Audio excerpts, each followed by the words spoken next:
I learned fast that the HOA can make lies feel official. The clubhouse closet door hung open behind Nicole Barrett, and she pointed straight at me with her whole arm extended like she was identifying a suspect in a lineup. "You did this," she said, her voice loud enough that the two women folding chairs near the kitchenette stopped mid-motion and stared. "You were the last one in here yesterday, and now the contractor deposit envelope is missing. I am authorized to decide the evidence, not management, and I am telling you right now you are getting a formal violation." I stood there in the Cedar Springs clubhouse with my phone in my hand and my brown hoodie damp from the Portland drizzle outside, trying to process the accusation. I work as a logistics coordinator, so I am used to tracking things and solving problems with data, but this was not a spreadsheet error or a shipping delay. This was Nicole Barrett, social committee chair for the Cedar Springs Homeowners Association, accusing me of theft in front of witnesses, and she was not asking questions. She was declaring guilt. Nicole had a portable rolling stamp pad in her other hand, the kind you see at a post office, and she slammed it down on the counter next to her like a judge hitting a gavel. "I am suspending your access fob effective today," she said, and pulled a printed notice from her stack of orange tags. "Do you want fines or compliance?" I said I did not take anything, and I was not even in the closet yesterday. She cut me off. "Your camera does not matter. My minutes are the truth," she said, tapping the notice with one finger. "I have a record that you signed in at 4:15 yesterday, and the closet was open when you left." The envelope had $200 in contractor petty cash, and it is gone. I felt my chest tighten because I knew she was lying, but I also knew she had the power to make my life hell while I fought it. Cedar Springs is a gated community in northeast Portland with a guard shack, cameras on every common building, and an HOA that runs on Nicole Barrett's word.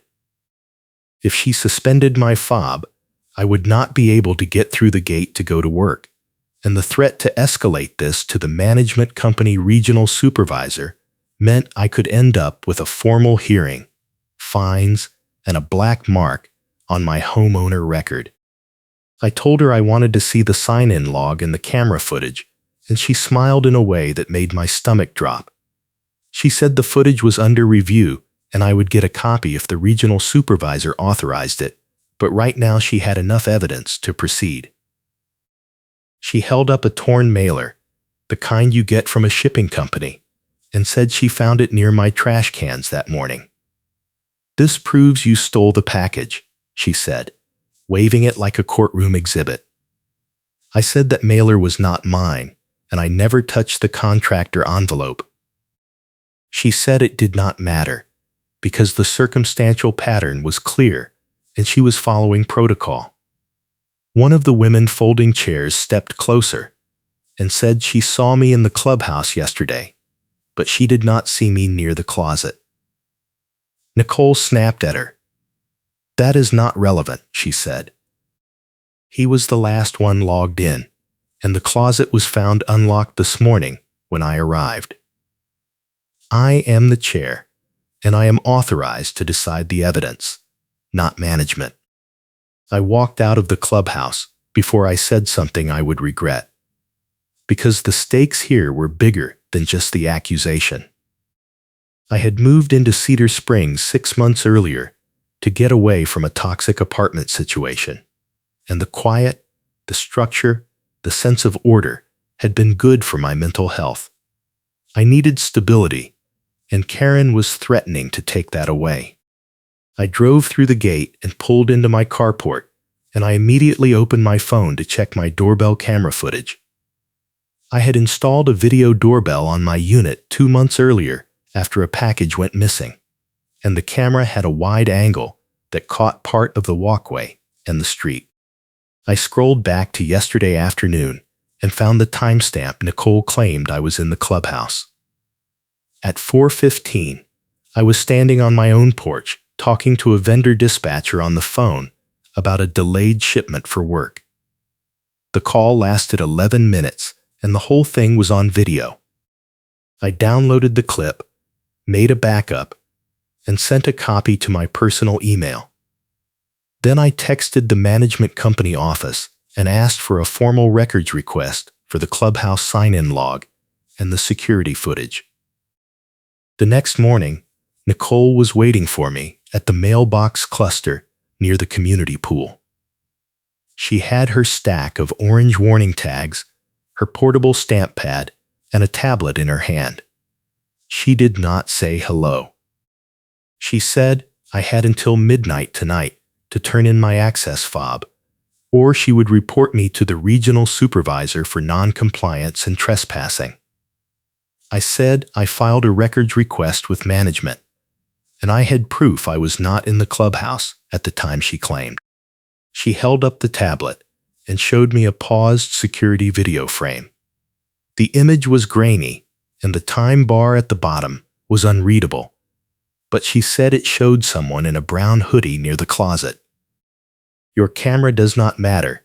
My minutes are the truth," she said again, like it was a magic phrase that overrode reality. I said the person in the frame could be anyone, and the timestamp was not clear. She said the timestamp was clear to her, and that was enough. Then she pulled out a sealed evidence bag with a small item inside, no readable text on the label, and said this was recovered from the clubhouse floor near the closet, and it matched items in my unit. I asked what was in the bag. She said that was confidential pending the investigation. I went back to my unit and called the management company. The property manager said Nicole had filed a formal complaint and the regional supervisor was reviewing it, but they could not share the clubhouse footage until the review was complete. I asked how long that would take. She said it could be up to 2 weeks. I said I needed the footage now because I was being accused of theft and threatened with access suspension. She said she understood my frustration, but the policy required the supervisor to sign off on evidence requests during an open complaint. I asked if I could appeal the fob suspension. She said I could file a written appeal, but it would not stop the suspension if Nicole followed through. I hung up and stared at the ceiling.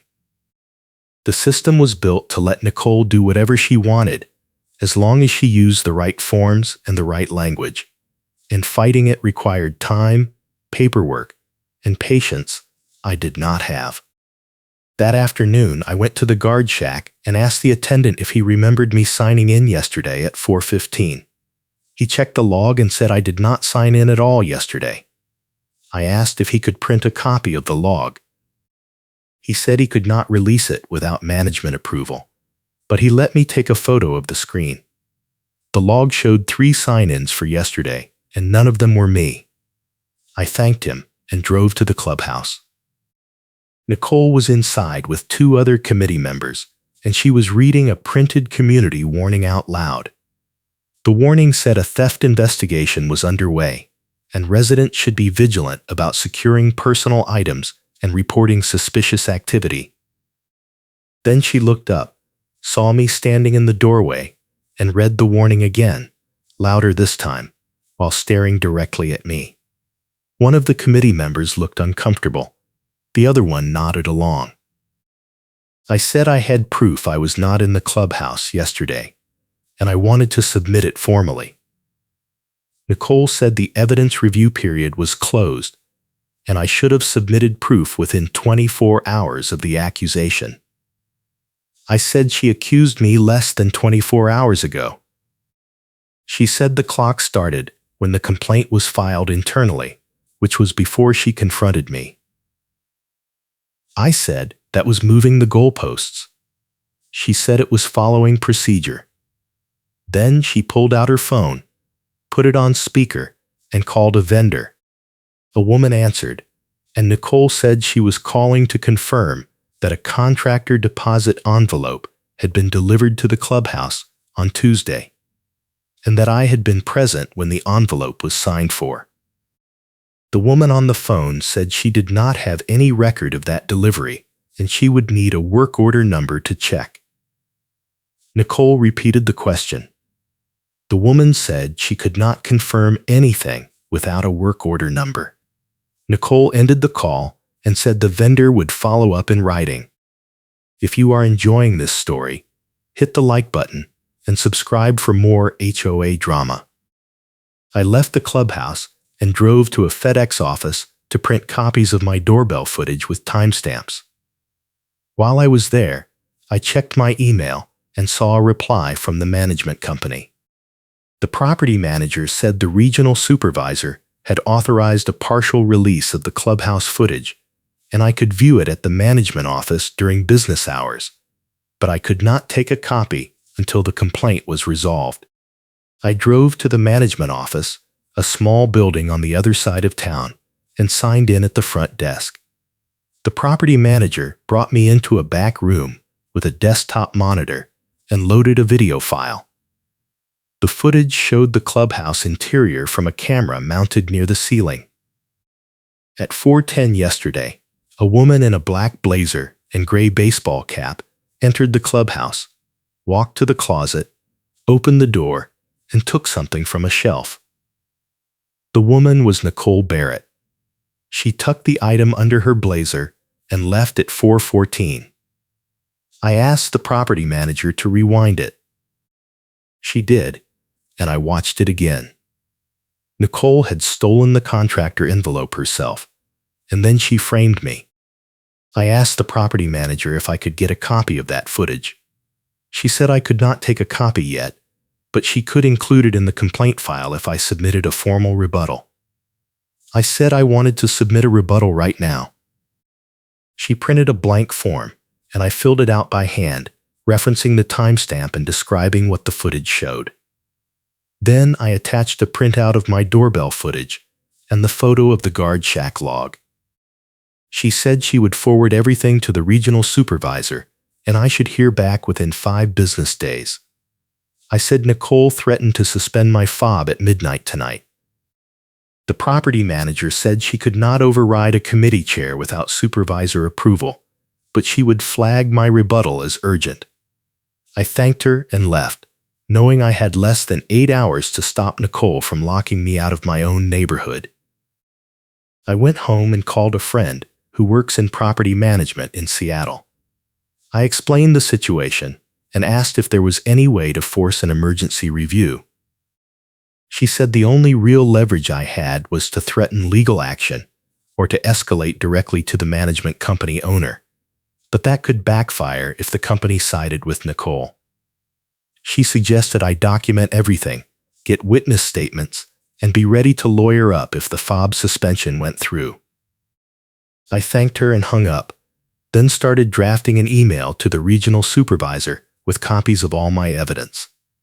While I was typing, my phone buzzed. It was a text from a neighbor 2 units down, someone I had talked to a few times at the pool. She said she saw Nicole at my trash cans this morning, and it looked like she was planting something. She did not get a photo, but she remembered the time. I texted back and asked if she would be willing to write a statement. She said yes. At 7 that evening, I printed the neighbor's statement, added it to my evidence folder, and drove back to the management office. The property manager was still there, and she let me add the statement to my rebuttal file. She said the regional supervisor had just called and was reviewing my submission now. I asked if that meant the fob suspension was on hold. She said she did not know, but the supervisor wanted to speak with Nicole before making a decision. I asked if I could be on that call. She said no, it was an internal review. I went back to my car and sat in the parking lot, watching the clock on my dashboard tick closer to midnight. At 8:30, my phone rang. It was the property manager. She said the regional supervisor had decided to pause the fob suspension pending a full investigation, and Nicole had been instructed not to take any enforcement action until the investigation was complete. I asked what that meant for the theft accusation. She said the supervisor was scheduling a meeting with Nicole and me separately, and I would be notified of the date. I felt a small amount of relief, but I knew this was not over. Nicole had tried to frame me, and she had done it with enough confidence that she almost got away with it. The only reason I was not locked out of Cedar Springs right now was because I had a doorbell camera and a neighbor who happened to see her planting evidence. If I had been 5 minutes slower or less detail-oriented, I would be sitting in my unit with no way to drive to work tomorrow, no access to the pool or the clubhouse, and a formal theft accusation on my homeowner record. The system was broken, and Nicole knew how to exploit it. I needed to make sure she did not get another chance. The next morning, I went to the post office and requested a statement from the mail carrier who services Cedar Springs. I explained that someone had accused me of stealing a package and claimed the carrier had witnessed it.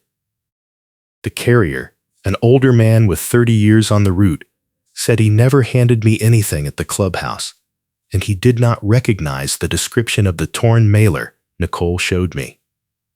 He wrote a short statement on post office letterhead and signed it. I made 3 copies and added 1 to my evidence folder. Then I drove to the clubhouse to check the key audit schedule.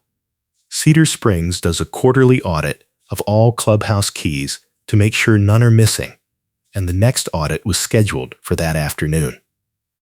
I knew Nicole had a key, and I wanted to see if the count matched the official log. At 2 that afternoon, I went to the clubhouse and found Nicole already there with a management company staff member and a locksmith. The staff member was counting keys on a table, checking each one against a printed list. Nicole stood next to her with her arms crossed, watching. I stood near the door and watched too. The staff member counted the keys twice, then frowned. She said there was 1 extra key, and it was not on the log. She asked Nicole if she knew where it came from. Nicole said it must have been a duplicate someone made without authorization, and she suggested they check the log for recent sign-outs. The staff member checked the log and said the last sign-out was 3 months ago, and it was returned on time. She asked Nicole if she had any personal keys to the clubhouse. Nicole said no. The staff member held up the extra key and asked if anyone recognized it. I said it looked like a standard clubhouse key. Nicole glared at me and said I was not part of the audit. The staff member said the audit was open to all residents. Nicole said it was a committee function, and I was under investigation. The staff member said the investigation did not change my right to observe a public audit. The locksmith picked up the extra key and said it had recent scratches on the teeth, like it had been copied in the last few months. He suggested they check the building access log to see if the key had been used outside of normal committee hours. The staff member pulled up the log on her laptop and scrolled through the entries. She stopped on an entry from 2 weeks ago at 11 at night. Someone had used a clubhouse key to enter the building, and the entry was not logged under any committee member name. It was logged as guest access. The staff member asked Nicole if she authorized any guest access at 11 p.m. 2 weeks ago. Nicole said she did not. The staff member asked if she had any idea who might have entered. Nicole said it could have been maintenance. The staff member called the maintenance vendor and put the call on speaker. The vendor said they did not have any service calls at Cedar Springs 2 weeks ago, and their techs do not work past 8. The staff member looked at Nicole and said the extra key and the unexplained access entry were going into the audit report, and the regional supervisor would follow up. Nicole said that was fine, and she had nothing to hide. Then, she left the clubhouse without another word. I stayed and talked to the staff member. I told her about the theft accusation and the evidence I had submitted. She said she was aware of the complaint, and the supervisor was reviewing it.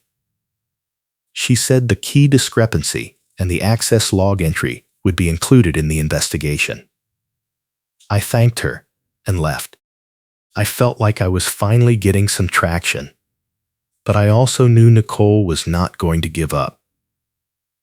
She had too much invested in the lie, and admitting she was wrong would mean admitting she stole the money and framed me. 2 days later, I got a call from the regional supervisor. She said she had reviewed all the evidence, and she wanted to meet with me and Nicole separately to discuss next steps. I asked if she had seen the Clubhouse footage showing Nicole taking the envelope. She said she had. I asked if that meant the theft accusation against me was dropped. She said the accusation was under review and she needed to hear from both parties before making a final determination. I said the footage was pretty clear. She said she understood my frustration, but the process required her to interview both parties. I agreed to meet her the next day at the management office. After the call, I went through my evidence folder one more time and made sure I had everything organized. Doorbell footage with timestamps. Guard shack log. Mail carrier statement. Neighbor statement. Clubhouse footage description. Key audit report summary. The meeting with the regional supervisor was scheduled for 10 in the morning. I arrived early and sat in the lobby with my evidence folder. The supervisor, a woman in her 50s with gray hair and a no-nonsense expression, called me into her office and asked me to walk her through my timeline. I showed her the doorbell footage and explained that I was on my porch during the time Nicole claimed I was in the clubhouse. I showed her the guard shack log proving I did not sign in.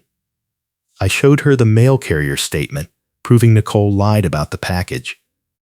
I showed her the neighbor statement about Nicole planting evidence at my trash cans. Then I asked her to show me the clubhouse footage again so I could confirm what I saw on the management office monitor.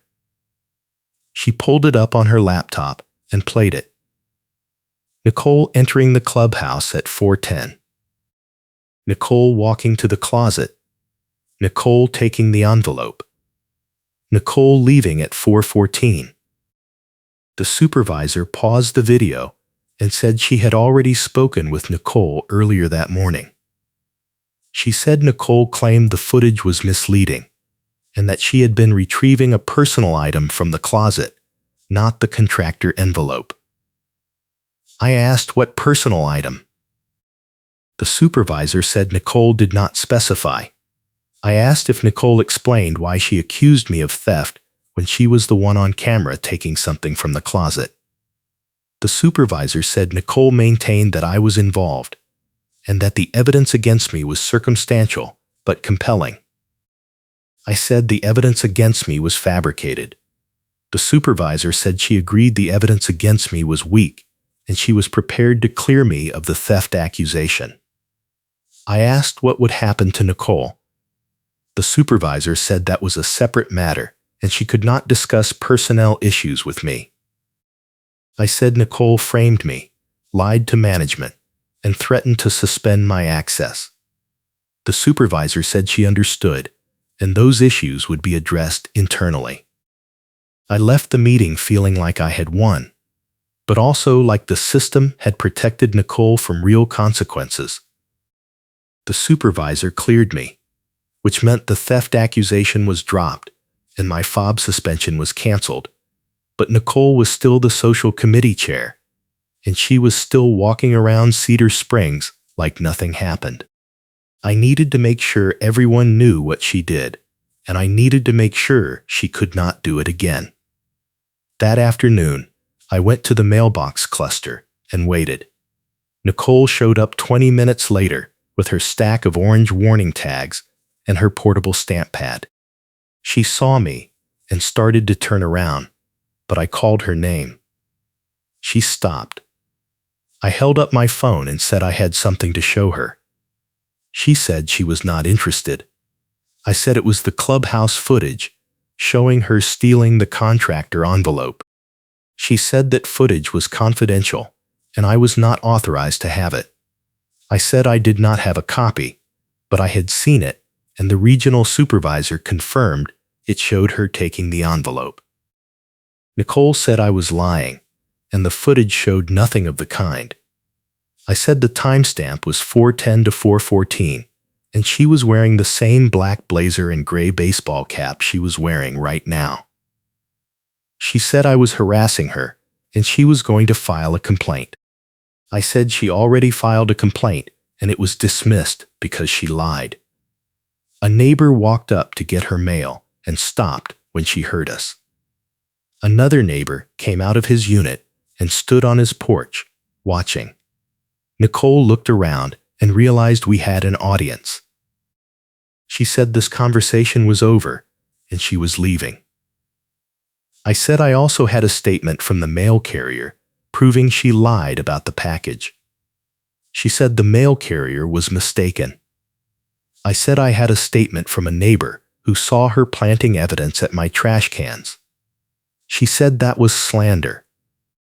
I said it was a signed statement, and it was part of the official complaint file.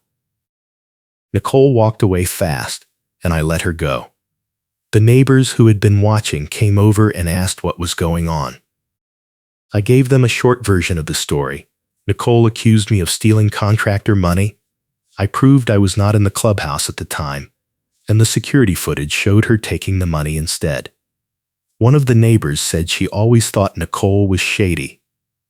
Another one said he was not surprised. A third one said she was going to bring it up at the next HOA board meeting. I thanked them and went home. That evening, I got an email from the regional supervisor.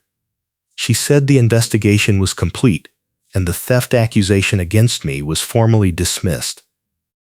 She said the HOA board had been notified and a policy clarification was being drafted to address evidence handling and enforcement procedures.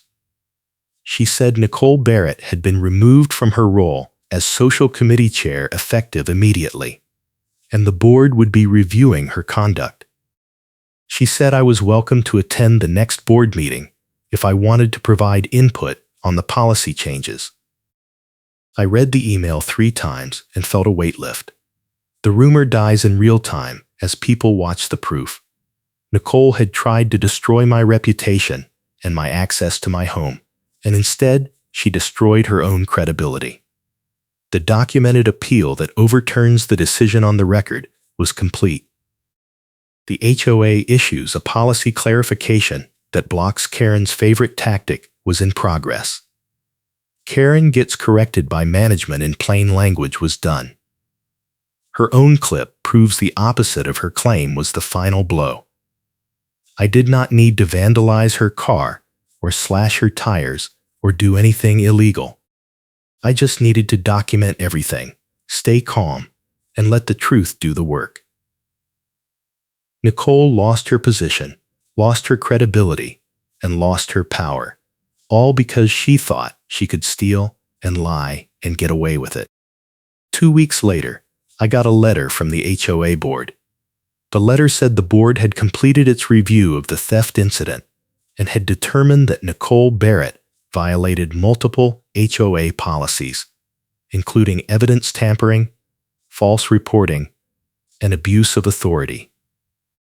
The board issued a formal written correction to all residents, stating that the theft accusation against me was unfounded and that I had been fully cleared. The letter also said the board had updated the enforcement policy to require dual approval for access fob suspensions and to require management sign-off on all evidence submissions.